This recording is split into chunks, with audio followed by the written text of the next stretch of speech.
Welcome friends. The grow with digital expert பாட்காஸ்ட்க்கு உங்கள welcome பண்றதுல நாங்க ரொம்ப ஹாப்பியா இருக்கோம்.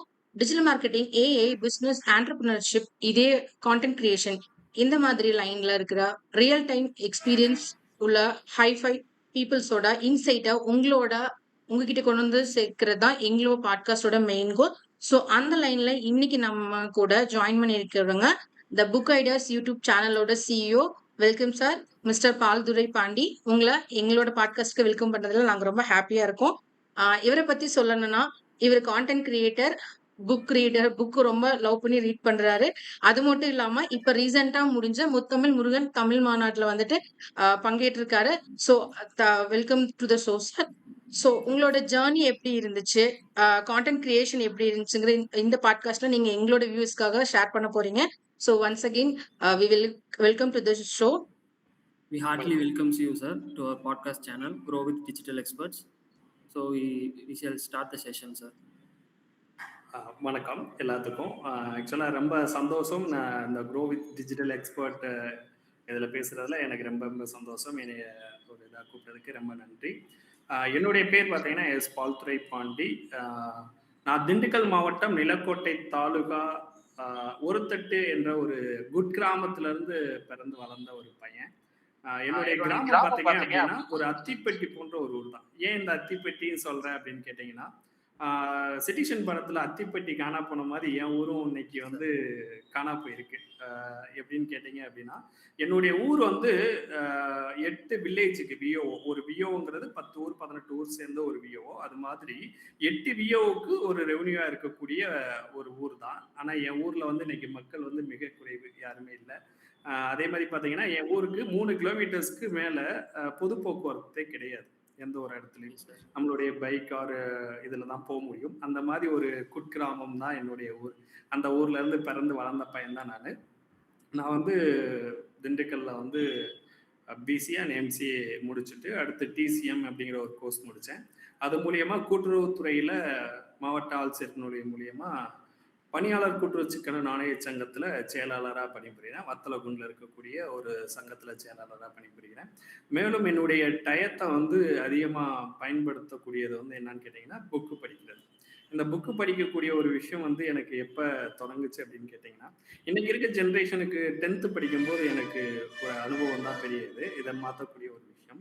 இன்னைக்கு இருக்க ஜென்ரேஷனுக்கு வந்து அந்த மாதிரி புத்தகத்திலே கொடுக்கல. எங்களுடைய படிக்கும் போதே கதை எழுதுனா மார்க் போடுவாங்கன்னு இன்னைக்கு சொல்லுவாங்க. ஆனா நாங்க படிக்கும் போது கதை எழுதுனா 10 மார்க் இருக்கும். புத்தகத்திலேயே கதை பகுதின்னு ஒண்ணு தமிழ்ல இருக்கும். அதுல வந்து 10ஆம் வகுப்புல நிறைய கதைகள் இருக்கும். அதுல எனக்கு வந்து ரொம்ப பிடிச்ச கதை வந்து ராமநாராயணன் எழுதிய வந்து காய்ச்ச மரங்கிற ஒரு கதை. இந்த புக் ஐடியா தொடங்குறதுக்கு ஒரு காரணமா அதுதான் 2004ல அந்த இதுதானது. அதோட தாக்கம் தான் இப்ப 20 வருஷம் கழிச்சு அது புக் ஐடியாங்கிற ஒரு சேனல் தொடங்க ஒரு சாப்டரா இருந்துச்சு. அது எப்படி அப்படின்னு கேட்டீங்கன்னா, என்னுடைய புத்தகத்துல இருக்கக்கூடிய கதை பகுதி படிப்போம்ல, அப்ப வந்து நம்ம ஜஸ்ட் படிக்கக்கூடியது தான். அந்த படிக்கக்கூடிய ஒரு விஷயத்த அன்னைக்கு புதிய டிவி மட்டும்தான் இருக்கும். 2008க்கு அப்புறம் தான் மோஸ்ட் ஆஃப் எல்லாமே அதிகமா உருவாக ஆரம்பிச்சிச்சு. 2004ல வந்து புத்தகத்துல படிக்கக்கூடிய கதையை புதிய டிவியில வந்து அந்த காய்ச்ச மரம் அப்படிங்கிற ஒரு இது போட்டிருக்காங்க. இப்போ வரைக்கும் அந்த கதையை என்னால் லைஃப்ல மறக்க முடியாது. அந்த மாதிரி ஒரு காய்ச்ச மரம். அந்த காய்ச்ச மரத்துடைய முக்கிய கருத்து கதை வாழ்க்கையில மறக்க முடியாத ஒரு விஷயம் அந்த இதுல. அதோடைய கதாநாயகன் வந்து பெரிய கோடீஸ்வரர் தான் அவரு. அவருக்கு 4 பிள்ளைகள், அதே மாதிரி 4 பொண்ணுகள். அந்த 4 பிள்ளைகளையும் நல்லா வளர்த்து நல்லா இது பண்ணி கொடுத்துருப்பாங்க. 100 பவுன் நகையெல்லாம் போட்டு கொடுத்துருப்பாங்க.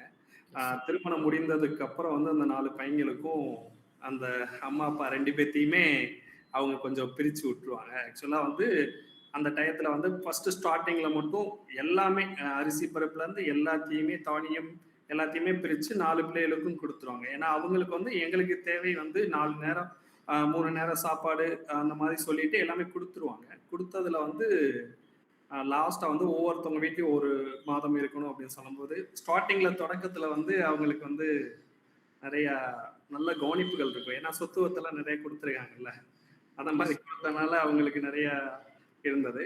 போக போக 3 வேளை சாப்பாடு 2 வேளையா மாறும், 2 வேளை 1 வேளையா மாறும். அதே மாதிரி டீ இந்த மாதிரிலாம் போகும். அவங்களுக்கு கொடுக்கக்கூடிய சோப்பு கூட இல்லாம ஆயிட்டு அவங்க மண்ணை தேய்ச்சி அதில் குளிப்பாங்க அப்படின்னு சொல்லி அந்த கதையில வரும். Yes sir. அதுக்கப்புறம் இதெல்லாம் விட்டுட்டு அவங்க மகன் வந்து பார்த்துட்டு மகனை திட்டுவாங்க. அதுக்கப்புறம் அவங்க வந்து ஏன்னா வாழ்ந்தது வந்து கோடீஸ்வர பயங்கரமா வாழ்ந்துட்டு லாஸ்ட் எப்படி இருக்குன்னு சொல்லிட்டு அதுல கோச்சுக்கு போயிடுவாங்க. கோச்சுனா வேணாம் இதுக்கு மேல இது பண்ண சொல்லி ராமேஸ்வர ட்ரெயின்ல ஏறி போய் இது பண்ணுவாங்க. போயிட்டு ஒரு நாள் வந்து மதுரை மீனாட்சி அம்மன் கோயில்ல பிச்சை எடுக்கிறதா அதுல சொல்லுவாங்க. சொக்கலிங்கம்னு சொல்லிட்டு அதுல ஒரு அவர்களை அந்த பிரிச்சு கொடுத்த இவர் ஒருத்தவர் வந்து அதை போய் பார்த்துருவாங்க. அவங்கள பார்த்துட்டு அழுவாங்க அந்த ஒரு இதுல. அதை வந்து பொதிகை டிவில நாடகமா நான் பார்த்தேன். அந்த நாடகமா பார்த்ததுல இப்ப வரைக்கும் அந்த கருத்து மனசுக்குள்ள இப்ப நம்ம படிக்கக்கூடிய ஒரு விஷயம் ஆக்சுவலா நிறைய அதுல அன்னைக்கு படித்த கதைகள் எத்தனையோ, ஆனா நான் வந்து அது பொதிகை டிவில பார்த்தனால இன்ன வரைக்கும் அந்த கதை என் மனசுல இருந்து மறக்கல. அவங்க அந்த அம்மாவுடைய பேர் பேரக்கால்னு சொல்லுவாங்க அந்த இதுல. அந்த சொக்கலிங்கம்ங்கிறது அந்த இவருடைய கணக்கு பிள்ளையோட பேரு, ராமநாராயணமூர்த்தி. அதெல்லாம் வந்து மறக்க முடியாத ஒரு விஷயம். அதுதான் இனிமேல் வர ஜென்ரேஷனுக்கு நிறைய பேர் படிக்கக்கூடிய சூழ்நிலை டைம். ஆக்சுவலா நம்ம இன்னைக்கு இதே வாட்ஸ்அப் ஸ்டேட்டஸ்ல 30 செகண்ட் 1 நிமிஷங்கிறத கொண்டு போய் வச்சிருக்காங்க பார்த்தீங்களா? அது காரணம் மனிதர்களுக்கு வந்து நமக்கு பொறுமை இல்லை. அதனால இன்னைக்கு யாருமே புத்தகத்தை படிக்கக்கூடிய ஒரு சூழ்நிலை யாருக்குமே அமையவும் இல்லை. அதே மாதிரி அதை யாரும் விருப்பப்படுறதும் இல்லை. ஆனா நம்ம கேட்கக்கூடிய வாய்ப்புகள் உருவாக்கும். அதனால இன்னைக்கு டிஎன்பிசி படிக்கக்கூடியதா இருக்கட்டும், யாரும் படிக்கக்கூடியவங்களா இருக்கட்டும், அவங்களுக்கு வாய்ஸ் கேட்டுக்கிட்டே இருந்தா சந்தோஷமா இருக்கும் அப்படிங்கிறதுக்காக தான் நாங்க புக் ஐடியாங்கிற ஒரு சேனலை உருவாக்கி அது வந்து ஒரு ஆடியோவாவோ இல்லை வீடியோவோ கொடுத்தோம் அப்படின்னா அது அனைத்து ஒரு பர்சனுக்கும் வந்து நல்லபடியா போகும் அப்படிங்கிறது தான். அதுதான் வந்து என்னுடைய யூடியூப் தொடங்குறதுக்கு ஒரு காரணம். என்னுடைய கதை நான் படிக்கணுங்கிறதுக்கு ஒரு காரணமா இருந்தது. அதே மாதிரி கட்டுரை எழுதக்கூடிய ஒரு வாய்ப்புகளும் எனக்கு நிறைய இருந்தது. அதுல ஃபர்ஸ்ட் வந்து ஹெச்ஐவியை பத்தி எழுதின கட்டுரை தான் எனக்கு முதல் முறையா 11ஆம் வகுப்பு படிக்கும் போது முதல் பிரைஸ் வாங்கினேன். அதுல அப்பதான் வந்து கட்டுரை எழுதணும், கதை எழுதணும் அப்படிங்கிற ஆர்வம்லாம் வந்தது. அதுதான் அந்த டயத்துல அந்த ஹெச்ஐவி எழுதுறதுக்காக நிறைய தெரிஞ்சுக்கிட்டேன். அந்த ஹெட்டிங்ல இருந்தப்ப அந்த விழிப்புணர்வுக்காக எழுதப்பட்டது. அந்த மாதிரி எழுத படிக்கணும் ஆசை, புத்தகங்கள் நிறைய இது பண்ணோம். இன்னொன்று நான் இந்த இடத்துல இன்னொன்று என்ன சொல்லிக்க வரேன் அப்படின்னு கேட்டிங்கன்னா, நம்ம எவ்வளோதான் ப்ரெஷர் எவ்வளோதான் எதாக இருந்தாலும் புத்தகம் படித்தால் நம்மளுடைய உடம்பு மனசு ஆரோக்கியமா இருக்கும். அது ரொம்ப முக்கியமான ஒரு விஷயமா நான் புத்தகம் படித்ததில் தெரிஞ்சுக்கிட்டேன். இதுதான் என்னுடைய அப்ப புக் ரீடிங்க தவிர நீங்க இப்போ ஒரு ஜாப்ல இருக்கீங்க. இப்ப நீங்க சொன்னீங்க 11th படிக்கும் போதே நான் ஒரு கட்டுரை ஸ்டார்ட் பண்ணிட்டேன் அப்படின்னு. அப்ப வந்து நீங்க ஒரு கான்டென்ட் கிரியேட்டர் ஆகுறதா அப்பவே உங்க ஜர்னி ஸ்டார்ட் ஆயிருச்சுன்னு தான் நான் நினைக்கிறேன். ஸோ இப்ப வந்து இப்ப இருக்கிற டிஜிட்டல் சினாரியோல யூஸ் பண்ணி இப்ப கான்டென்ட் எழுதுறத நீங்க எப்படி பாக்குறீங்க? அப்ப நீங்க 11th கட்டுரை எழுதுறது வந்து இயல்பா இருக்கும். நம்ம மனசுக்கு தோணுனத நம்ம கையில ரிட்டனா எழுதுவோம். இப்ப நிறைய டூல்ஸ் எல்லாம் நம்ம யூஸ் பண்றோம். இப்ப ChatGPTல போய் நீங்க போய் ஐடியா போட்டா அது ஃபுல் இது கொடுத்துருது. சோ அது உங்களுக்கு பிடிச்சிருந்ததா இல்ல இப்ப இருக்கிற டூல்ஸை யூஸ் பண்ணி கான்டென்ட் கிரியேட் பண்றது பிடிச்சிருக்கா? இல்ல ஆக்சுவலா வந்து அப்ப எழுதின ஒரு விஷயம் அன்னைக்கு நீங்க சொன்ன மாதிரி டெக்னாலஜிஸ் அவ்வளவு கிடையாது. இன்னைக்கு ஜெமினிங்கிற ஒரு விஷயத்திட்ட நம்ம சொன்னாலே ஆட்டோமேட்டிக்கா எல்லாமே எழுதி கொடுத்தோம். இன்னைக்கு நானும் ஜெமினி பயன்படுத்தி நிறைய விஷயங்கள் பண்றேன். ஆக்சுவலா வந்து அந்த விஷயம் எனக்கு நல்லா இருந்துச்சு. சிந்திக்கக்கூடிய திறன், ரொம்ப யோசிக்கக்கூடிய திறன் எல்லாமே வந்து அந்த டைம்ல இருந்துச்சு. ஆனா ஜெமினியும் ஒரு வகையில இன்னைக்கு பெரிய பயன்பாடா இருக்கு. ஒரு யூஸ்ஃபுல்லான ஒரு விஷயம் தான். ஏன் அப்படின்னு கேட்டோம் அப்படின்னா, ஒரு மனிதன் சிந்திக்கிறதுக்கும் 10 மனிதன் சிந்திக்கிறதுக்கும் வித்தியாசம் இருக்கு. நான் ஒர்க் பண்ணக்கூடிய ஒரு விஷயமே கூட்டுறவு துறை தான். அதோட பேரே வந்து கூட்டுறவு தான். ஆக்சுவலா மொத்தமா சேர்ந்தாதான் அது ஒரு கை தட்டினா ஓசை வராதுன்னு சொல்லுவாங்க. அது மாதிரி நம்ம சிந்திக்கிறதோட அதுவும் சிந்திக்கிறது கரெக்டா இருக்கும். ஆனா ஜெமினி சொல்றத எல்லாமே இப்ப ChatGPT இருக்கட்டும், ஜெமினி சொல்றதா இருக்கட்டும், எப்பயுமே நம்ம அதை முழுசா எடுத்துக்க கூடாது. அதுதான் என்ன பொறுத்த வரைக்கும் கான்செப்ட். எப்பயுமே ஒரு கண்டென்ட் கிரியேட்டுடைய முக்கிய நோக்கம் என்னவா இருக்கணும் அப்படின்னு கேட்டீங்கன்னா, நம்ம மனசுக்குள்ள ஒரு விஷயத்த வந்து உருவம் உண்டாக்கணும். எப்பயுமே இதுதான் நம்மளுடைய உருவம். ஆக்சுவலா வந்து எல்லாருமே ஒரே மாதிரி மனிதர்கள் தான். ஆனா ஒவ்வொருத்தவங்களுக்கும் ஒவ்வொரு ஃபேஸ் இருக்கும்ல. அது மாதிரி ஒவ்வொரு விஷயத்த நம்ம மனசுக்குள்ள கரெக்டா உருவாக்கி வைத்துக் கொள்ள வேண்டும். அதை உருவாக்கி வச்சுக்கிட்டு உங்களுக்கு ஜெமினியோ நீ ChatGPT அது என்ன ஆன்சர் கொடுத்தாலும் நீங்க வந்து உங்களுடைய அந்த இது முடிய வரைக்கும் இந்த இது வந்தா கரெக்டா இருக்குன்னு உங்க மனசுக்கு தோணும் பார்த்தீங்களா? அது வரைக்கும் கேட்டு நீங்க கிரியேட் பண்ணீங்கன்னா ஓகே தான். அதை தாண்டி அப்பதான் உங்க மனசும் சிந்திக்கக்கூடிய திறனா இருக்கும். அது சொல்றதை மட்டும் நம்ம கேட்டோம்னா நம்ம வந்து கண்டென்ட் கிரியேட்டரிஸ்ட் கிடையாது. நம்ம கிரியேட்டட் பண்ணும்போது இன்புட் சரியா கொடுக்கணும். அது அவுட்புட் கொடுக்கறதா அதோட வேலை. அது வந்து ஒரு மிஷின், அது கொடுக்கக்கூடிய ஒரு வார்த்தை நமக்கு சரியா தவறான்னு சிந்திக்கக்கூடிய திறன் நமக்கு வேணும். அதை திருந்திச்சு நம்ம கண்டென்ட் கிரியேட் பண்ணா ஹாப்பியா இருக்கும். Nice sir. உங்க ஆன்சர் ரொம்ப வேல்யூபிளா இருந்துச்சு. கண்டிப்பா சார். சார் இப்போ புக் ஐடியாஸ் நீங்க எப்படி ஆரம்பிச்சீங்க? ஆரம்பிச்சதுல என்ன மாதிரியான கண்டென்ட் பண்ணீங்க சார் ஸ்டார்டிங்ல? ஆக்சுவலா புக் ஐடியா நாங்க தோணுறதுக்கு முன்னாடி நான் அப்ப சொன்னதுதான். புக் ஐடியா நம்ம உருவாகுறதுக்கு மெயின் என் மனசுக்குள்ள இருந்த காரணம் அந்த ஒரு விஷயம். இது உருவான ஒரு இடம் எதுன்னு கேட்டீங்கன்னா எங்களுடைய நண்பர்களுடைய சந்திப்பு தான். நண்பர்கள் நாங்க படிச்ச யூஜி மெட் சந்திப்பு வந்து ஒரு பெரிய எங்களுடைய வாழ்க்கையை மாற்றத்தை ஏற்படுத்தி கொடுத்தது. ஆக்சுவலா புக் ஐடியா வந்து இண்டிவிஜுவல் பர்சனா நாங்க யாருமே பண்ணல, நானும் பண்ணல. இது ஆக்சுவலா வந்து நண்பர்களா சேர்ந்து செஞ்சு ஒரு சேவையா செய்யணும் தான். எல்லாருமே ஒர்க்ல இருக்கோம். ஆக்சுவலா வந்து புக் ஐடியா அப்படிங்கிற ஒரு சேனல் தனிப்பட்ட சேனலா நாங்க ரன் பண்ணல, அது ஒரு தொழிலா பண்ணல. நான் வந்து ஒரு கூட்டுறவுத்துறையில செயலாளர் இருக்கேன். என்னுடைய தோழி ஒருத்தவங்க வந்து காலேஜ் ப்ரொஃபஸரா இருக்காங்க, ஹரிநாக ரூபினி அப்படின்னு சொல்லிட்டு. ஆக்சுவலா அவங்க வந்து இதுலயே ஒரு கண்டென்ட் கிரியேட்டர், அவங்களும் ஒரு இதா இருக்கக்கூடியவங்க. அவங்க அதே மாதிரி என்னுடைய நண்பர் ஒருத்தவர். இது முக்கிய காரணம் வந்து தேவி பிரியான்னு ஒரு தோழி. ஆனா அவங்களுக்கே தெரியாது இப்ப வரைக்கும். அவங்க வந்து இதை ஏன் இப்படி பண்ணா நல்லா இருக்காது அப்படின்னு சொல்லிட்டு சொன்னப்பதான் நாங்க வந்து இது பண்ணலாம் அப்படிங்கிறது பண்ணோம். இதை நாங்க இதுலயே எங்களுடைய நண்பர்கள் சந்திப்பிலேயே நாங்க பேசினோம். பேசினதுக்கு அப்புறம் வந்து சரி பண்ணுவோம் அப்படின்னு சொல்லி பண்ணோம். பண்ணப்ப என்னுடைய நண்பர் வந்து ஆக்சுவலா வித்தியாசமா நம்ம புக் ஐடியாஸ் ஃபர்ஸ்ட் கொடுக்கணும் அப்படிங்கிறதுக்காக நான் பண்ண ஒரு விஷயம் தான் சித்தர்கள் பத்தின விஷயம். சித்தர்கள் பத்தின விஷயங்கள் நான் அதுல 35 வீடியோஸ்க்கு மேல நான் இது கொடுத்திருக்கேன். என்னுடைய அந்த கேட்டக்கூடிய நபர்கள்லாம் அந்த சித்தர்களை பத்தி பேசினவங்கலாம் நான் ஏஜ்டு பர்சன் தான் எல்லாத்துக்குமே அதுல தெரியும். ஏன்னா நான் ஸ்பேஸ் எதையுமே காட்டல. ஏன்னா சித்தர்களை பத்தி பேசினா இன்னைக்கு யங்ஸ்டர்ஸ்க்கு அந்த அளவுக்கு விருப்பம் இல்லை. ஆக்சுவலா சித்தர்கள் அப்படின்னா அவங்க வந்து ரொம்ப ஒரு சிறந்த நபர்கள். நான் சித்தர்களை எடுத்ததுக்கு மெயின் காரணம் வந்து நம்மளுடைய உலகம் மாறிக்கொண்டிருக்கிறது. ஆக்சுவலா கலி உலகம் சொல்லல, கலிகாலத்துக்கு போயிருச்சு. அந்த கலிகாலம் மாறி பழைய உலகம் எப்படி இருந்தது அப்படிங்கிறத நம்ம தெரிஞ்சுக்கணும், நம்ம மூலியமா மற்றவங்களுக்கும் தெரிய வைக்கணும் அப்படிங்கிறதுக்காக தான் சித்தர்கள் பத்தின விஷயங்களுக்கு நான் போக ஆரம்பிச்சேன். அந்த மாதிரி உருவானதான் இந்த book idea channels. Okay sir. இப்ப நார்மலா புக் ரீட் எல்லாரும் புக் ரீட் பண்றது கொஞ்சம் கம்மியாயிடுச்சு. யூசுவலா புக்ஸ் தான் எல்லாம் படிப்பாங்க. சோ நீங்க கேட்டகரைஸ்டா சித்தர்கள்னு ஏன் சூஸ் பண்ணீங்க? ஏதாச்சும் ஒரு டர்னிங் பாயிண்ட் இல்லாச்சும் உங்களுக்கு ஒரு மெமரி அப்படி இருக்கா?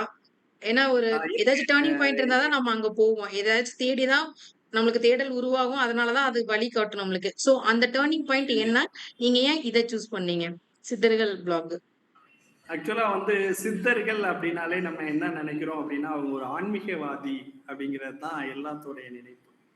ஆக்சுவலா அது தப்பு.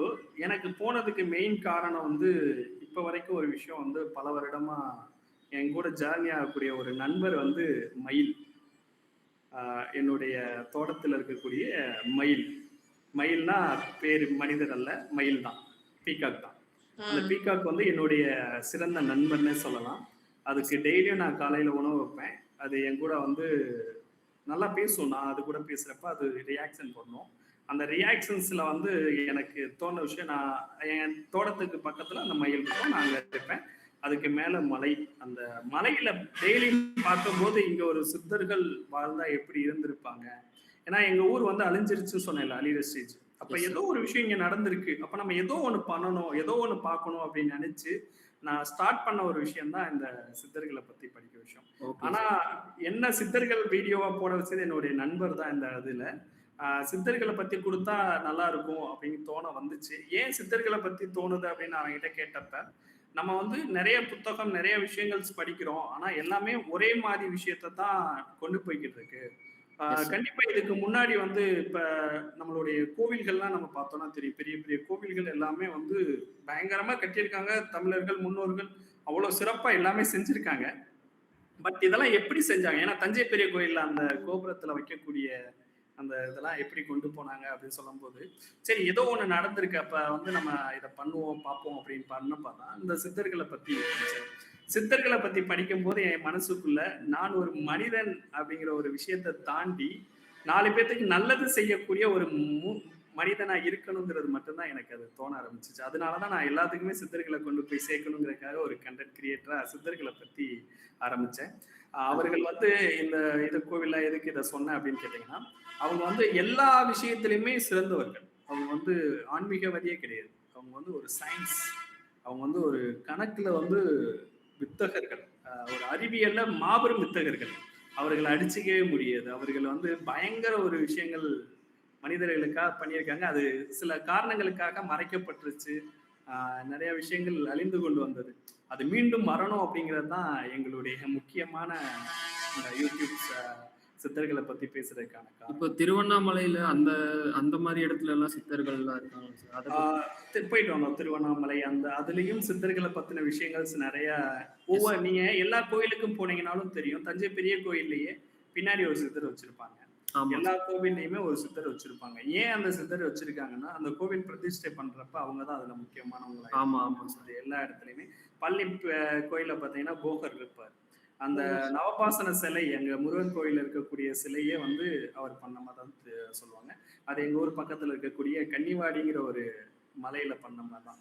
இல்ல நீங்க சொன்னதுக்காக வந்து எப்படி சொல்றது, நான் திண்டுக்கல் மாவட்டத்துல இருக்கனால என்னவோ தெரியல, இந்த சித்தர்களை பத்தி பேசக்கூடிய ஒரு சூழ்நிலை எனக்கு அது கிடைச்சிச்சு, படிக்கக்கூடிய சூழ்நிலை. ஏன்னா எங்க மாவட்டத்துல இருக்கக்கூடிய அனைத்து மலைகளும் சித்தர்கள் அதிகமா வாழ்ந்ததா இப்ப வரைக்கும் புத்தகத்திலேயே இருக்கு, நிறைய விஷயத்துல இருக்கு. ஏன்னா இங்க இருக்க சிறுமலையில இருக்கட்டும், இங்க மேற்கு தொடர்ச்சி மலை, பழனி, எல்லா மலைகளையுமே சித்தர்கள் அதிகமா வாழ்ந்திருக்காங்க. அதனால திரும்ப அவங்களே ரீக்ரியேட் பண்ண வச்சுறாங்களே என்னன்னு எனக்கு தெரியல. பட் என் மனசுக்குள்ளேயும் அவர்கள் மீண்டும் வரணும் அப்படிங்கிறதுக்கு அதுக்காக தான் ஒரு புத்தகமே வந்து சித்தர்களை பற்றி எழுதுறேன். அது இளைஞர்களுக்காக எழுதக்கூடியது. அவங்க என்ன சொன்னாங்கன்னு நேரடியே இன்னைக்கு கொண்டு போனோம்னா நம்மளை வந்து அவங்க ஏத்துக்க மாட்டாங்க. கண்டிப்பா இன்னைக்கு இருக்க இளைஞர்கள் வந்து அவங்க எதை சொல்லிட்டாங்க அதை சொல்லிட்டாங்கன்னா நீ வேற வேலை இல்லை பூமர் அப்படிங்கிற மாதிரி கொண்டு போயிடுவாங்க. இன்னைக்கு இருக்க இளைஞர்களுக்கு அவங்க நிறைய சொல்லியிருக்காங்க. ஆக்சுவலா வந்து அவங்க இளைஞர்களுக்கு எல்லாம் எதுவுமே சொல்லாம இல்லை. நம்ம திருக்குறள்ல எப்படி வந்து எல்லா மனிதர்களுக்கும் அது பயன்படுதோ அதே மாதிரி சித்தர்கள் எல்லா விதத்துக்காக பயன்படுத்தியிருக்காங்க. அதுதான் வந்து ஆதி சூப்பர் ஹீரோ அப்படிங்கிறத வந்து புத்தகத்துடைய பேரா வச்சு சித்தர்கள் அழிவதில்லைன்னு ஒரு புத்தகம் எழுதிக்கிட்டு இருக்கேன். அந்த புத்தகத்துடைய வெளிப்பாடு மிக விரைவில் வரும். புத்தகத்துக்கான முக்கிய காரணமே இந்த புக் ஐடியா சேனல் தான். இதன் மூலியமா தான் நான் முத்தமிழ் முருகன் மாநாட்டிலேயே வந்து கலந்துக்கக்கூடிய ஒரு வாய்ப்பு கிடைச்சது. அந்த நான் வந்து புக் ஐடியா சேனல்ஸ் அப்பதான் ரன் பண்ணிக்கிட்டு இந்த படிக்க ஆரம்பிச்சப்ப ஒரு விளம்பரம் கிடைச்சது. அந்த விளம்பரத்தின் அடிப்படையில தான் கண்டிப்பா சார். அவங்க ஆசீர்வாதம் உங்களுக்கு கிடைக்கட்டும் நாங்களும் வேண்டிக்கிறோம். கண்டிப்பா சார். இப்போ புத்தகம் படிக்கும்போது நீங்க அதிகமா கவனிப்பது என்ன சார்? கவனிக்கிற ஒரு புத்தகம் படிக்கும்போது இப்ப நீங்க ஒரு சினிமா பார்க்கும்போது நீங்க நிறைய கவனிச்சீங்கன்னா அதுல இருக்கக்கூடிய மைய கருத்தை தான் நம்ம மெதுவா எடுத்துக்கணும். இன்னைக்கு இருக்க யங்ஸ்டர்ஸ் வந்து ஹீரோஸ் இவங்களை எடுக்கிறாங்க. ஆக்சுவலா வந்து ஒரு சினிமா துறை அப்படிங்கிறது வந்து கதை தான். கதை இல்லைன்னா அது இல்லை. அது மாதிரிதான் நம்ம கதை ஒரு புத்தகம் படிக்கிறோம் அப்படின்னா அந்த புத்தகத்துடைய மைய கருத்து நான் எடுத்ததுமே உங்களுக்கு சொன்ன ஒரு விஷயம் அந்த காய்ச்ச மரம் தான். இந்த காய்ச்ச மரம் அப்படிங்கிற ஒரு விஷயம் அந்த ஹெட்டிங்லேயே உங்களுக்கு தெரியும். அந்த ஹெட்டிங் என்ன சொல்லுது, காய்ச்ச மரம் அப்படிங்கிறது. உங்களுக்கு நீங்க இது கூட கிராமப்புறத்தெல்லாம் கேட்டிருப்பீங்க, காய்ச்ச மரம் வந்து கல்லெரிப்புடும் அப்படின்னு சொல்லிட்டு. ஆனா இந்த கதையுடைய மைய கருத்து என்ன அப்படின்னு கேட்டீங்கன்னா, ஒரு மரம் வந்து பயன்பெற வரைக்கும் அந்த மரத்தை ரொம்ப அதிகமா நம்ம பயன்படுத்துவோம். அந்த மரம் பட்டு போயிருச்சு, அந்த மரம் எந்த வகையிலையும் ஒரு பயன்பாடு இல்லைன்னா அதை நம்ம தூக்கி போட்டுருவோம். அது மாதிரிதான் அந்த காய்ச்ச மரம். அந்த முதியவர்கள் 2 பேரும் எவ்வளவு பெரிய வசதியான படைத்தவர்களா இருந்தாலும் கடைசியில அவங்க வந்து தூக்கி எறியப்பட்டாங்க, ஏன்னா பயன்பெறவில்லை அப்படிங்கிற மாதிரி. அதான் நம்ம வந்து எந்த ஒரு புத்தகம் படித்தாலும் அந்த புத்தகத்துடைய மைய கருத்தை நம்ம வந்து மெயினா எடுத்துக்கணும். அதே மாதிரி இப்ப நான் சொன்னேன் ஆதி சூப்பர் ஹீரோஸ் சித்தர்கள் அழிவதில்லை அப்படின்னு, அதுலயும் நான் மையமா கொண்டு வரக்கூடிய ஒரு விஷயம் வந்து அவங்க வந்து இன்னைக்கு இருக்க இளைஞர்களுக்கு ஒரு சூப்பர் ஹீரோவா இருக்கணும் அப்படிங்கிறது தான். அதுதான் அதோடைய அந்த புத்தகத்துடைய மைய கருத்தாவும் நான் வச்சிருக்கேன். அது மாதிரி எந்த ஒரு புத்தகம் படிச்சாலும் அந்த புத்தகத்துல நான் மெயினா எடுத்துக்கக்கூடிய விஷயம் வந்து மைய கருத்து தான். எல்லா பேரும் அது மாதிரி எடுத்துக்கிட்டா ரொம்ப சந்தோஷம். எப்பயுமே கதைக்களம் வந்து நமக்கு ரொம்ப முக்கியமான. கண்டிப்பா சார். Okay sir. இப்ப புக்ஸ் வந்து இப்ப நீங்க சொன்னீங்க யங்ஸ்டர்ஸ் வந்து இப்ப ரீட் பண்றதோட ரேஷியோ வந்து கம்மியா இருக்கு. அவங்களுக்கு டைமிங் இல்ல அப்படின்னு ஒரு ரீசன் வந்து அது வந்து அக்செப்டபிள் ஒண்ணு தான். அப்படி இருக்கும்போது நீங்க Instagram, Facebook அந்த மாதிரில இந்த மாரி சேனல்ஸ் ஆரம்பிக்காம, YouTubeல வந்து ஏன் அத ஸ்டார்ட் பண்ணீங்க வீடியோவா? இப்ப புக்ஸ் வந்து நம்ம படிக்கிறது வந்து ஆடியோ ரெக்கார்ட் பண்ணி வீடியோவா போடும்போது, YouTubeல அத ஏன் சூஸ் பண்ணி அத ஸ்டார்ட் பண்ண ஆரம்பிச்சீங்க? ஆக்சுவலா வந்து பார்த்தீங்கன்னா, அ நான் மொத வந்து கம்ப்யூட்டர் பயன்படுத்தினது 2008 அப்பதான். நான் பிசிஏ ஜாயின் பண்ணப்ப தான். அப்போ வந்து ஆர்குட்டு, அந்த யாஹூ, அதே மாரி பார்த்தீங்க அப்டின்னா, அந்த ரெடிஃப் மெயில். டைம்ல சில சில விஷயங்கள் n.comலாம் இருந்துச்சு. அந்த ம். மாரி விஷயங்கள் நெறையா இன்னைக்கு காணா போயிருச்சு. இன்னைக்கு கூகுள்ங்கிற ஒரே ஒரு விஷயம் மட்டும் தான் மெயினா இருக்கு. அதே கண்டிப்பா மாரி சார். நம்மளுடைய சோசியல் மீடியாவுக்கு இருக்கக்கூடிய Facebookஆ இருக்கட்டும், இல்ல வந்து Instagramஆ இருக்கட்டும், இது எல்லாமே வந்து எப்படி இருக்கு அப்படின்னு கேட்டீங்கன்னா, அ ஒரு அ இன்னைக்கு இருக்கக்கூடிய ஒரு பாப்புலேஷனுக்கு மட்டும் பயன்படுத்தக்கூடிய ஒரு பகுதியா தான் நான் கருதுறேன். அந்த ஒரு விஷயங்கள் எல்லாமே. பாப்புலரேஷன் எப்படின்னா கேட்டீங்கன்னா, இன்னைக்கு நெறைய விஷயங்கள் நான் பார்க்கும்போது, அதுல வரக்கூடிய கருத்துக்கள் எல்லாமே எப்படி இருக்கு அப்படின்னா, ஒரு சில இடத்துல செந்தில் கவுண்டமணி காமெடியில வந்து செந்தில அடிக்கிற மாதிரி அவர் தாழ்த்திக்கிறார் பார்த்தீங்களா? அதே மாரி வடிவேலு சில படத்துல தன்னை தாழ்த்திக்கிறார். அது மாரி தன்னை தாழ்த்தி பாப்புலேஷன் ஆகணும் மட்டும் தான் நினைக்கிறாங்களே தவிர சோசியல் மீடியாஸ் அந்த விஷயத்துல.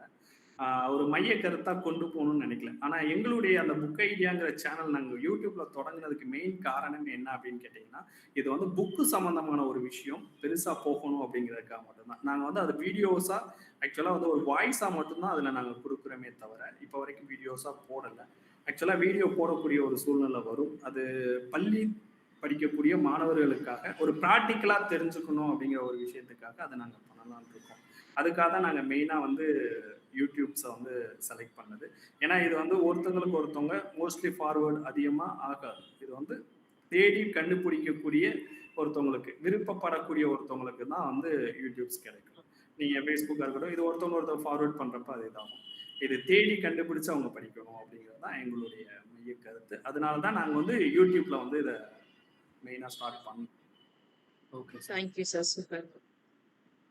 சார் இப்போ ஆடியன்ஸ்ல இருந்து உங்களுக்கு கிடைத்த மறக்க முடியாத ஒரு ரெஸ்பான்ஸ்னா என்ன சார்?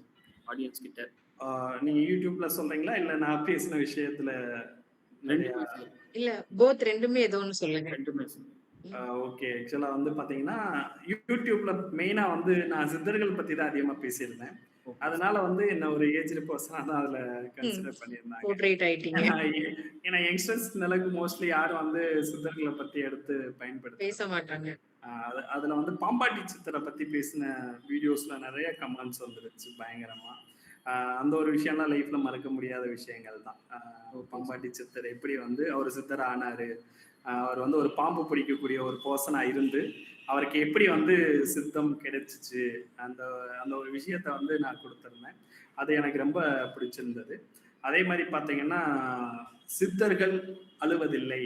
அதே மாரி அழுது ஞானம் பெறுவதில்லை. அந்த மாரி ஒரு இதுல குடுத்திருந்தேன். அது வந்து எல்லாத்துக்குமே ஒரு யூஸா இருந்துச்சு. யாரும் அழுவக்கூடாது. அ தன்னுடைய திறமைய வந்து சரியா பயன்படுத்திக்கணும். அப்படிங்கிற ஒரு விஷயம். அது எல்லாத்துக்குமே பயனுள்ளதா இருந்து நெறைய பேரு கமெண்ட்ல எனக்கு நெறைய நான் அடுத்து போடாம விட்டுருந்தோம் நெறைய ஒரு சம்டைம்ஸ் வந்து ஏன்னா எங்களுக்கு வந்து ஒர்க் ப்ரெஷர் கொஞ்சம் அதிகமானனால நாங்க அந்த இது பண்ணாம இருந்தோம். அப்ப நெறைய பேத்துக்கிட்ட வந்து காலே வந்துச்சு. ஏன் நீங்க பண்ணல? அது பண்ணுங்க. எங்களுக்கு வந்து அந்த மைண்ட் ப்ரெஷர்லாம் குறையுது உங்க வீடியோஸ்னால. ஆடியோ எங்களுக்கு கேட்கும்போது. இதா இருக்குன்னு ஓகே சொல்லிட்டு சார். நண்பர்கள் மூலியமா அது அவங்களுக்கு கிடைச்சு என்கிட்ட அந்த வார்த்தைகள்லாம் சொன்னாங்க அந்த இதுல. அது எனக்கு இப்ப வரைக்கும் ரொம்ப சந்தோஷமான இது. கண்டிப்பா அதே சார். மாரி முத்தமிழ் முருகன் மாநாட்டுல நான் கலந்துக்கிட்டப்ப எனக்கு கிடைச்ச ஒரு பெரிய பொக்கிஷம், எனக்கு கிடைச்ச ஒரு மரியாதை எல்லாமே ரொம்ப ஹேப்பியான ஒரு விஷயம். அது எல்லாமே இந்த புக் ஐடியா சேனல்னால கிடைச்சது தான். புக் ஐடியா சேனல் உருவானதால தான் நான் சித்தர்கள பத்தி படிக்கக்கூடிய ஒரு சூழ்நிலை பெருசா வந்துச்சு. அதுல தான் என்னுடைய அங்க எழுதக்கூடிய தலைப்பு வந்து முத்தமிழ் முருகன் மாநாட்டுல கிடைச்ச ஒரு பெரிய அனுபவம். ஓகே. சித்தர்கள் தலைவன் செந்தமிழ் முருகன் அப்படிங்கிற ஒரு தலைப்புல எழுதியிருந்தது தான். அந்த இது வந்து புத்தக பப்ளிஷ்லயே என்னுடைய கட்டுரை இடம்பெற்றிருக்கு. அது வாழ்க்கையில எனக்கு மறக்க முடியாத ஒண்ணு. அத அந்த புக் வந்து அரசு வெளியிட்ட புக். கவர்மெண்டோட புக்கு. கவர்மெண்ட் புக்ல 145வது கட்டுரையா என்னுடைய கட்டுரை அதுல இடம்பெற்றிருக்கும். அது ரொம்ப பெரிய ஹாப்பி. அதே மாதிரி பார்த்தீங்கன்னா, அதுல லட்சக்கணக்கான பேர் கலந்துக்கிட்டாங்க. அதுல நானும் ஒரு விஐபியா கலந்துக்கிட்ட மாதிரி தான் இருந்துச்சு. ஏன்னா எனக்கு ஒரு ஐடி கார்டு கொடுத்து முன்னாடி வரிசையில நான் உட்கார்ந்துருந்தெல்லாம் ஹாப்பி. அதே மாதிரி சுவிசிவம் சார்கிட்ட நான் கையெழுத்து வாங்கினேன். மங்கையர்கரசி மேடத்திட்ட சைன் வாங்கினேன். அதே மாதிரி அறநிலையத்துறைக்குரிய அனைத்து ஈஓத்தையும் அதில் எனக்கு சைன் கொடுத்தாங்க. அதே மாதிரி நான் பேசின ஸ்டேஜில் ஏறி பேசின அந்த ஒரு இது வந்து மூமெண்ட்டை வந்து வாழ்க்கையில மறக்க முடியாத விஷயம். கரெக்டா வந்து ஒவ்வொரு விஷயத்தையும் எக்ஸ்பிளனேஷனோட சொன்னது வந்து லைஃப் அதை எல்லாத்தையும் ஹாப்பியா இருந்துச்சு. Okay sir. Congratulation sir. இப்ப நீங்க அந்த மாநாட்டுல கலந்துகிட்டப்ப சித்தர்கள் பத்தி நீங்க ரிசர்ச் பண்ணி தான் படிச்சு தெரிஞ்சது ரிலேட்டடா நீங்க கட்டுரை மாதிரி ஏதாச்சும் அங்க சப்மிட் பண்ணிருப்பீங்களா? சோ அது என்ன டேட்டாஸ் வந்து குடுத்தீங்க? இப்ப நீங்க இப்ப சித்தர்கள் அழுவதில்லைன்னு அப்படின்னு சொன்னீங்க. சோ அதோட ரீசன் என்ன? ஏன் அவங்க அப்படி பண்ண மாட்டாங்க? இப்ப பாம்பாட்டி சித்தரோட ஸ்டோரி வந்து உங்களோடது நெறைய பீப்பிள் கிட்ட இருந்து ரெக்கமெண்ட் வந்துச்சு. சோ அந்த மாதிரி சித்தர்கள் வரிசையில உங்கள ஈர்த்த சித்தர் வந்து யாரு? எதனால அவர வந்து நீங்க அவர் வந்து ரொம்ப பிடிக்கும் அப்படிங்கறதுக்கான ரீசன் வந்து என்ன சொல்லுவீங்க? ஆக்சுவலா நீங்க சொன்னதுல வந்து கமாண்ட்ல கொடுத்தது வந்து பாம்பாட்டி சித்தர். அந்த பாம்பாட்டி சித்தர் ஏன் அப்படின்னு கேட்டீங்கன்னா, அதுல மெயினான விஷயம் அது சித்தர் மட்டும் இல்ல. நம்ம உடம்புக்குள்ள நம்ம மனசுக்குள்ள இருக்கக்கூடிய தீய எண்ணமும் அது உண்டு. இந்த பாம்பாட்டி சித்தர்ல இருக்கக்கூடிய ஒரு விஷயம். அந்த எண்ணத்தை நம்ம வெளியில போக்கணும் அப்படிங்கிறதுக்காக நான் அதுல எக்ஸ்பிளனேஷன் பண்ணியிருந்தனால தான் மக்கள் எல்லாருமே வந்து குண்டலினி சொல்லுவோம் அந்த விஷயத்த. அந்த குண்டலினி அப்படிங்கிறது நம்ம உடம்புல இருக்கக்கூடிய முதுகுல இருக்கக்கூடிய ஒரு விஷயம். அதுதான் அந்த பாம்பாட்டி சித்தருடைய முக்கிய கருத்தா அதுல இருக்கும். ஏன்னா பாம்பாட்டி சித்தருங்கிறது வந்து ஒரு பாம்பு பிடிக்கக்கூடிய ஒரு வீரரா தான் அங்க இருப்பாப்ல. அந்த டயத்துல வந்து பாம்பு ஒரு நாகரத்ன கல் எடுக்கிற போறப்ப அவருக்கு வந்து நாணம் கிடைத்து அவர் பாம்பாட்டி சித்தரா மாறி இருப்பாரு. அது வந்து நான் பேசின விஷயத்துல எனக்கு பிடிச்ச ஒரு மரியாதை, அதைத்தான் நான் சொன்னேன். ஆனா எனக்கு பிடித்ததுல வந்து ரொம்ப பிடிச்சவர் வந்து யாருன்னு கேட்டீங்கன்னா போகர் சித்தர் தான். ஏன் போகர் சித்தர் ரொம்ப பிடிக்கும் அப்படின்னு கேட்டீங்கன்னா, போகர் சித்தர் வந்து எல்லா விஷயத்திலையும் ஒரு பர்ஃபெக்டான ஒரு பர்சன்ஸ். எல்லாத்துலேயுமே கரெக்டான ஒரு, ஏன்னா அவருக்கு கீழே நிறைய அவருக்கு இருக்கக்கூடிய எப்படி சொல்றது, அவங்களுடைய சீடர்கள் நிறைய பேர் இருந்தாங்க. சீடர்களை எப்படி வழி நடத்தணுங்கிற ஒரு தலைமை பண்போட இருந்தவர் தான் போகர் சித்தர். அதனால அவர் ரொம்ப பிடிக்கும். அதே மாதிரி அவர் செஞ்சக்கூடிய நிறைய விஷயங்கள் வந்து மக்களை காப்பாற்றணும் அப்படிங்கிறதுக்காக மட்டும்தான் அவர் பண்ணியிருப்பார். சித்தர்கள்ட்ட மெயினா இருக்கக்கூடிய ஒரு விஷயம் என்ன அப்படின்னு கேட்டீங்கன்னா, அவங்க வந்து சுயநலவாதியே கிடையாது. ஃபர்ஸ்ட் பொதுநலவாதி. மெயினான ஒரு விஷயம், நானுமே பல காலமா வந்து பொதுநலத்தோட தான் வாழ்ந்துட்டு இருக்கேன். அதனால என்னவோ தெரியல, எனக்கு வந்து போகர் சித்தரை ரொம்ப பிடிக்க ஆரம்பிச்சிச்சு. அவர் பண்ண நவபாசன சிலை, ரசபாசன சிலை, இது எல்லாமே மக்களுக்கு இன்னைக்கும் வந்து ரொம்ப பயன்படக்கூடிய ஒரு விஷயம்தான். அவருடைய புத்தகம்லாம் நம்ம நிறைய படிச்சோம், நிறைய விஷயங்களை தெரிஞ்சுக்கிட்டோம் அப்படின்னா, நம்ம வந்து யாருக்கு எந்த இடத்துலயும் ஒரு துரோகம் கூட பண்ண மாட்டோம். மனதளவுல கூட பண்ண மாட்டோம். அந்த அந்த மாதிரி அவரு நிறைய விஷயங்கள் வந்து மனிதர்களுக்காக சொல்லியிருக்காரு. அதே மாதிரி மருத்துவத்திலையும் அவர் நிறைய விஷயங்கள் நமக்காக பண்ணி கொடுத்துருக்காரு. அது வந்து இன்னைக்கு நிறைய விஷயங்கள்னால பணத்துக்காக அதெல்லாம் அழிக்கப்பட்டுருச்சு அப்படிங்கிறது தான் என்னுடைய முக்கிய கருத்து. அதனால வந்து எனக்கு ரொம்ப பிடிச்சவர் வந்து சித்தரை பொறுத்த வரைக்கும் போகர் சித்தர் தான். கண்டிப்பா சார். இப்ப வந்து சித்தர்கள் வந்து நெறைய பேரு ஜீவ சமாதி அடையறத பத்தி நீங்க என்ன நெனைக்கிறீங்க? அந்த இப்ப பாத்தீங்கன்னா, எக்ஸாம்பிள் திண்டுக்கல்லயே வந்துட்டு பழனி கோவிலுக்கு கீழ ஒரு சித்தர் சமாதி அடைஞ்சது ஒருத்தர் இருப்பாரு. எனக்கு நேம் கரெக்ட்டா தெரியல. அதே மாதிரி நீங்க சொல்றது கணக்கம்பட்டியிலயும் வந்து ஒருத்தர் கணக்கம்பட்டி சித்தர் சொல்றீங்க. கணக்கம்பட்டியிலயும் ஒருத்தர் இருக்காரு சார். பழனி அடிவாரத்துல ஒரு சித்தர் இருக்காரு. எனக்கு அவரு புலிப்பாண்டி சித்தர் புலிப்பாண்டி சித்தர். புலிப்பாண்டி சித்தர். சோ அவங்க அவருடைய அந்த சீடர் மாரி தான் அவரு. அந்த மாரி ஜீவ சமாதி அடையறது வந்து சித்தர்கள் மட்டும் தான் பண்ணுவாங்களா? அப்படிங்கிறது உண்மையா? இல்ல அது ஜீவ சமாதி யாரு வேணா பண்ணலாமா? சோ அத நீங்க எப்படி பார்க்குறீங்க? ஆக்சுவலா வந்து சமாதி அப்படிங்கிற ஒரு நிலைமை நீங்க என்ன நினைக்கிறீங்க? ஆக்சுவலா சித்தர்கள் பத்தி நீங்க படிச்சீங்கன்னா ஒரு சில விஷயங்களும் உங்களுக்கு ரொம்ப புரியும். அதுல வந்து அட்டாங்க யோகம்னு ஒண்ணு இருக்கும். அதுல வந்து லாஸ்டா இருக்கக்கூடியது சமாதி நிலை அப்படிங்கிறது. சமாதி ம். நிலைன்னா அப்படின்னா அவங்க செத்து போறது கிடையாது. அது. அந்த இதுல சொல்லப்பட்டது. உங்க மனச வந்து முழுசா வந்து அழிச்சு நார்மலா வைக்கக்கூடியது தான் ஃபைனல் ஸ்டேஜ். இந்த சைலண்ட் அப்படின்னு சொல்லுவாங்கல்ல. அது மாதிரி தான் அந்த சமாதி நிலை அப்படிங்கிறது. அது அட்டாங்க யோகத்திலேயே இருக்கக்கூடியது. நீங்க சித்தராகணும்னா அது கண்டிப்பா உங்களுக்கு வேணும். நீங்க கேட்கக்கூடிய கேள்வி என்ன அப்படின்னு கேட்டீங்கன்னா, அவங்க வந்து சீவசமாதி அடைவது சரியா தவறா? தவறா? இத நீங்க ஏத்துக்கிறீங்களா? ஏத்துக்கலையா? அப்படிங்கிறது தான். ஆக்சுவலா வந்து அவங்களுக்கு சாவே கிடையாது. அது ஃபர்ஸ்ட் விஷயம். சாவே கிடையாதுன்னா, ஆனா ஒருத்தவங்க மனிதரா தோன்றுனா, கண்டிப்பா அவங்க வந்து இறப்புல இருந்து மீடு பண்ண முடியாதுங்கிறது தான் இயற்கையான விதி. ஆ அவங்க வாழ்ந்த காலங்கள் உடல் அளவுல அழிஞ்சிருச்சு. அவங்க வந்து உணர்வு அளவுல வாழணும். அதுக்காக தான் அவங்களுடைய இறப்பை தானே தேடிக்கிறாங்க. ஆக்சுவலா வந்து அவங்களுடைய நீங்க நெறைய பேர் பார்த்தீங்க அப்படின்னு கேட்டீங்கன்னா, ஒரே இடத்துல இறந்திருக்க மாட்டாங்க. ம். வேற வேற இடத்துல வந்து அவங்களுடைய சமாதி ஒரே ஆள வந்து 2, 3 இடத்துல சீவசமாதி இருப்பாங்க. அவங்க இங்க உள்ள போயிட்டு அவங்களோட உடல் அழிந்திருக்கும். பட் வந்து ஆனா அவங்களுடைய உணர்வுகள், அவங்களுடைய விஷயங்கள் எதுவுமே அழிஞ்சிருக்காது. இன்னொரு இடத்துல தோன்றியிருப்பாங்க. அது சித்தர் கருத்துல சொல்லப்பட்டது. அதான் நான் ஸ்டார்ட்டிங்லயே சொன்ன மாதிரி, அவங்க வந்து ஆ மாயாவிகளோ இல்ல இதுகளோ இல்ல. அவங்க வந்து சிறந்த அறிவியல்வாதிகள் ரொம்ப. அவங்க வந்து தன்னை வந்து திரும்ப உருவாக்கிக்கக்கூடிய தன்மை கொண்டவங்க தான் சித்தர்கள். அவங்க வந்து பொது நலத்தோட போனனால அவங்களால எதுனாலுமே செய்ய முடியும். சயின்ஸ் எந்த ஒரு விஷயத்தையும் குடுக்கும் அப்படிங்கிறதுக்கு அவங்க ஒரு முன் உதாரணம். சீவசமாதி அடையிறது வந்து நீங்களும் அடையலாம். ஆனா அடையணும் அப்படின்னா ஃபர்ஸ்ட் நம்ம வந்து இன்னைக்கு இருக்கக்கூடிய நம்ம மனசுல இருக்கக்கூடிய அழுக்குகளை நம்ம ஃபர்ஸ்ட் நீக்கணும். நம்ம மனசுக்குள்ள இருக்கக்கூடிய எந்த மனிதரா இருந்தாலுமே கண்டிப்பா ஒரு அழுக்கு இல்லாம இருக்காது. கண்டிப்பா. அந்த அழுக்குகள்லாம் நீக்கினா மட்டும்தான் நம்ம வந்து மனித தன்மையில இருந்து அடுத்த ஸ்டேஜ்க்கு போக முடியும். அடுத்த ஸ்டேஜுக்கு போனா மட்டும்தான் உங்களால வந்து நீங்க சீவசமாதி அடையக்கூடிய ஒரு சூழ்நிலை உங்களால உருவாக்கிக்க முடியும். கண்டிப்பா. அது வந்து இன்னைக்கு இருக்கக்கூடிய மனிதர்கள்ட்ட இல்ல. அதனால இன்னைக்கு அவங்க செய்யக்கூடிய சூழ்நிலை மிக குறைவு.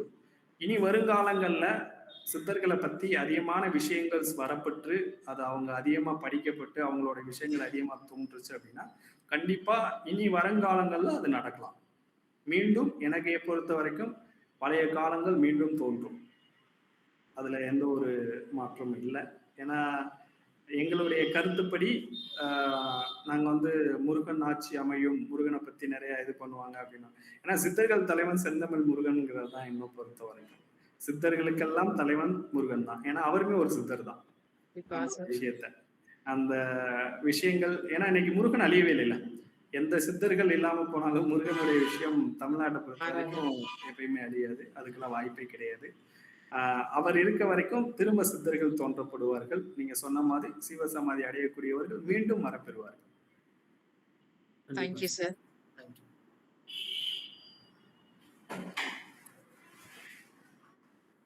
சார் இப்போ புக் ஐடியாஸ் மூலம் நீங்க சொல்ல நினைக்கும் முக்கியமான விஷயம் என்ன சார்? ஆக்சுவலா நாங்க புக் ஐடியா தோணுன விஷயமே வந்து பொது நலத்தோட தான். அந்த பொது நலனால தான் எங்களுக்கு சித்தர் என்னமோ வந்து கண்டக்ட் ஆனாரா என்னன்னு தெரியல. ஏன்னா அவங்களும் பொது நலம், நாங்க தோணப்பட்ட புக் ஐடியா சேனலும் பொது நலத்தோட இருக்கதான். இப்ப எங்களுடைய முக்கிய நோக்கம் புக் ஐடியா சேனல்ஸ்ல வந்து என்னன்னு பார்த்தீங்கன்னா, ஃபர்ஸ்ட் வந்து எந்த ஒரு வீடு கட்டணும் அப்படின்னாலும் பேஸ்மெண்ட் ரொம்ப முக்கியம். அது மாதிரி இன்னைக்கு இருக்கக்கூடிய இளைஞர்கள்ல முக்கியமான தொடக்க நிலையில இருக்கவங்க பள்ளி மாணவர்கள். எஸ் பள்ளி சார். மாணவர்களுக்கு எங்களுடைய புக் ஐடியாஸ் மூலியமா அவர்களுக்கு திறமையை வளர்க்கணும். ஃபர்ஸ்ட் வந்து அவங்களுக்கு வந்து தன்கிட்ட இருக்கக்கூடிய பயத்தை போக்கணும் அப்படிங்கிற ஒரு விஷயத்த வந்து நாங்க மெயினா இதுல கொண்டு வரணும்னு நினைக்கிறோம். அவங்கள வந்து ஆஹ் தங்களுடைய திறமையை வந்து அங்கேயே புதைத்து விடாமல் திறமையை வெளியில கொண்டு வர்றதுக்கு உங்க உங்ககிட்ட இருக்கக்கூடிய சோர்ஸை பயன்படுத்தியே உங்க மூலியமாவே நீங்க உங்களோட ரெக்கார்ட் பண்ணுங்க. உங்களுடைய வாய்ஸை ரெக்கார்ட் பண்ணுங்க. இது மூலியமா உங்களுக்கு படிக்க மட்டும் இல்லாம உங்களுக்கான அந்த கல்வியிலேயுமே உங்களை வந்து மார்க் ஸ்கோர் பண்ணக்கூடிய ஒரு சூழ்நிலை வரும். எப்பயுமே நம்ம ஒரு விஷயத்தை விருப்பப்பட்டு பண்ணோம்னா கண்டிப்பா அதுல ஜெயிப்போம். அது மாதிரி அவங்களுக்கு வந்து புக்கோடைய தன்மை வெறும் புக்கை மட்டும் நம்ம சொன்னோம் அப்படின்னா கண்டிப்பா இளைஞர்கள் வந்து கேட்க மாட்டாங்க. அவங்க வந்து இன்னைக்கு சோசியல் மீடியா பாக்குறாங்க. ஆனா சோசியல் மீடியா உருவாக்க அவங்களுக்கு தெரியல. அந்த சோசியல் மீடியாவை உருவாக்கக்கூடிய ஒரு சக்தியை எங்க மூலியமா கொண்டு வரணும் அப்படிங்கிறது தான் எங்களுடைய நோக்கம். அதே மாதிரி அவங்க அதிகமா புக் படிக்க வைக்கணும். அந்த புக்கை அவங்களே வீடியோவாவோ ஆடியோவாவோ உருவாக்க வைக்கணும் அப்படிங்கிறது தான் எங்களுடைய நோக்கம். அடுத்த கல்வித்துறை அமைச்சர்கிட்டையும் நாங்கள் வந்து கேட்கலாம் கொஸ்டின்ஸ் ஒரு பெர்மிஷன் கேட்கணும் அப்படிங்கிறது தான் எங்களுடைய நோக்கமாக இருக்கு. அவங்களுக்கு வந்து ஒரு டிஜிட்டலை எப்படியெல்லாம் பயன்படுத்தணும் அப்படிங்கிற ஒரு விஷயத்த தொடக்க நிலையை நாங்கள் வந்து ஃப்ரீயாகவே வந்து நாங்கள் பண்ணி தரோம் அப்படிங்கிறது தான் எங்களோட. ஏன்னா இன்னைக்கு இன்னொரு விஷயம் நான் மெயினாக சொல்லணும் அப்படின்னு கேட்டிங்கன்னா இன்னைக்கு இருக்க இளைஞர்கள் எல்லாமே வந்து மது போதையில வந்து ரொம்ப அடிக்ட் ஆயிட்டாங்க. அடிக்டா இருக்காங்க. அந்த அடிக்ட்ல இருந்து ஃபர்ஸ்ட் வரணும் அப்படின்னா அவங்க புக் படித்தாலே கண்டிப்பா என்ன பொறுத்த வரைக்கும் அதுல அடிக்ட் ஆகவே மாட்டாங்க. ஒரு விஷயத்துல நம்ம அடிக்ட் ஆயிட்டோம்னா இன்னொரு விஷயத்துக்கு போக மாட்டோம். இப்ப வந்து கண்டிப்பா. நிறைய பேர் போதை பழக்கத்துல அடிக்ட் ஆனனால இதுக்கு வர மாட்டேங்கிறாங்க. இப்ப வந்து புக் படிக்கிறதுல அடிக்ட் ஆயிட்டாங்கன்னா கண்டிப்பா அந்த இதுக்கு போக மாட்டாங்க அப்படிங்கிறது தான் எங்களுடைய இது. அதுதான் நாங்களும் பெர்மிஷன் கேட்டிருக்கோம், கேட்கணும் அப்படிங்கிற ஒரு இதுல இருக்கோம். கண்டிப்பா எங்களுடைய புக் ஐடியா சேனல்ஸ் வந்து அனைத்து மாணவர்களுக்கும் பயன்படக்கூடிய ஒரு பகுதியாகவும், அதே மாதிரி அவங்கள வந்து ஒரு சிறந்த ஒரு கண்டென்ட் கிரியேட்டராகவும் எல்லாத்தையும் மாற்ற வைக்கணும். தமிழ்நாடு அளவில் இருக்கக்கூடிய அனைத்து மாணவர்களும் சிறந்த மாற்ற வைக்கணும். இது வந்து உலக அளவில் இருக்கக்கூடிய எல்லாத்துக்கும் இது போய் சேர வைக்கணும் அப்படிங்கிறது தான் எங்களுடைய முக்கிய நோக்கம் இந்த புக் ஐடியால. இது வந்து சுயநலமற்ற ஒரு எல்லாருமே இருக்கணும் அப்படிங்கிறது தான் இது. எங்களுக்கு பணம் சம்பாதிக்கணுங்கிற நோக்கம் இதுல இல்லை. இதனால வந்து ஒரு சிறந்த மாணவர்களாகவும் சிறந்த ஒரு மனிதனாகவும் எல்லாருமே மாற வைக்கணும் அப்படிங்கிறது தான் மெயினான முக்கிய நோக்கமே. ஓகே கண்டிப்பா. சார். ஆ ஆ உங்களோட எக்ஸ்பீரியன்ஸ் வந்து எங்க பாட்காஸ்ட் வியூவர்ஸ்க்காக ஷேர் பண்ணது வந்து ரொம்ப தேங்க்யூ. நீங்க இப்ப இருக்கிற யங்ஸ்டர்ஸ் இல்ல புக்ஸ் படிக்கிறதுக்கு ஒரு இனிஷியேட்டிவா ஒரு அட்வைஸோ இல்ல உங்களோட தாட் ஏதாவது ஷேர் பண்ணணும்னா எந்த மாதிரி சொல்றீங்க? இப்ப நான் முன்னாடி சொன்ன மாதிரி தான். ஆக்சுவலா வந்து யங்ஸ்டர்ஸ் வந்து இன்னைக்கு வந்து என்னை பொறுத்த வரைக்கும் இன்னைக்கு இருக்க யங்ஸ்டர்ஸ்க்கு வந்து திறமைகள் ரொம்ப ரொம்ப அதிகம். முன்னாடி இருந்தவங்களுக்கெல்லாம் வந்து அவங்களுக்கு இருக்கின்ற வாய்ப்புகள் மிக குறைவு. அவங்களுக்கு வந்து சோர்ஸ் வந்து ரொம்ப ரொம்ப கம்மி. நீங்க 19 கிட்ஸ் எல்லாம் பாத்தீங்கன்னா அவங்க வந்து 2க்கு இடைப்பட்டவர்கள் அந்த இதுல. நானும் 19 தான். நானும் அதுல 90s கிட் தான் இடைப்பட்டவர்கள். சார். அந்த 2K கிட்ஸுக்கு வந்து நிறைய விஷயங்கள்ஸ் வந்து ஏன்னா அவங்க ரொம்ப திறமையானவங்க. என்னை பொறுத்த வரைக்கும் பிறக்கும் போதே வந்து ரொம்ப இன்டெலிஜென்ஸா தான் பிறக்கிறாங்க. ஆனா கண்டிப்பா அவங்க கிட்ட இருக்கக்கூடிய ஒரு மைனஸ் என்னன்னு கேட்டீங்கன்னா, தன்னுடைய திறமைய வந்து அந்த குறுகிய வட்டத்துக்குள்ள வந்து புதைச்சுக்கிறாங்க. வச்சிருக்காங்க.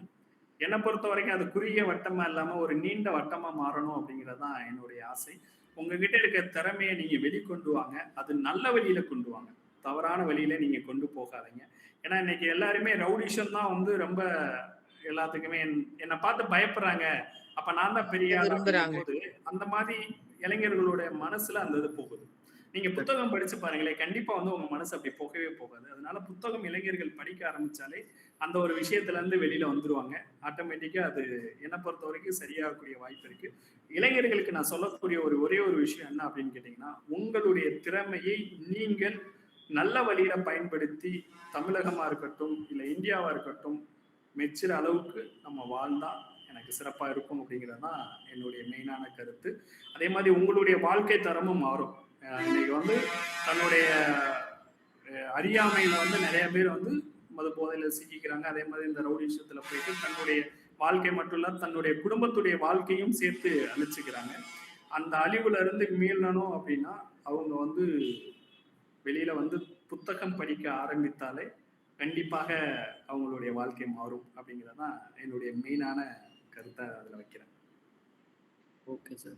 Nice sir. நல்ல ஒரு அட்வைஸ். உங்களோட ஸ்பீச் கண்டிப்பா இப்ப இருக்கிற யங்ஸ்டர்ஸ்க்கு இன்ஸ்பிரேஷனா இருக்கும்னு நான் நினைக்கிறேன். ஆ இதே மாதிரி இனியும் உங்களோட சக்சஸ் வந்து கன்டின்யூ ஆகணும்னு நாங்க விஷ் பண்ணிக்கிறோம். அவர் முருகர்ட்டயே நாங்க விஷ் பண்ணிக்கிறோம். கண்டிப்பா அவரோட பிளெஸிங்ஸ் உங்களுக்கு எப்பவுமே இருக்கும். கண்டிப்பா நெக்ஸ்ட் தடவ புக் ஐடியாஸ் சேனல்ல வந்து ஒரு ஒரு செலிபிரிட்டியா உங்கள நானு எகைன் வந்து பாட்காஸ்ட் பண்ணணும்னு விரும்புறேன் sir. Thank you for accepting ரொம்ப ஆர் இன்விடேஷன் சந்தோஷம். ரொம்ப எகைன். ரொம்ப நன்றி. ரொம்ப என்ன வந்து நன்றி இந்த சார். சேனலுக்கு கூப்பிட்டு என்ன வந்து பேச வச்சதுக்கு ரொம்ப ரொம்ப நன்றி. அதே மாதிரி என்னுடைய கருத்தை மக்களுக்காக நான் சொன்னதுக்கும் இதை நீங்க சரியா கொண்டு போனதுக்கும் என்னுடைய மனமார்ந்த நன்றியை நான் தெரிவிச்சுக்கிறேன். கண்டிப்பா சார். நன்றி சார். நன்றி சார். Thank you.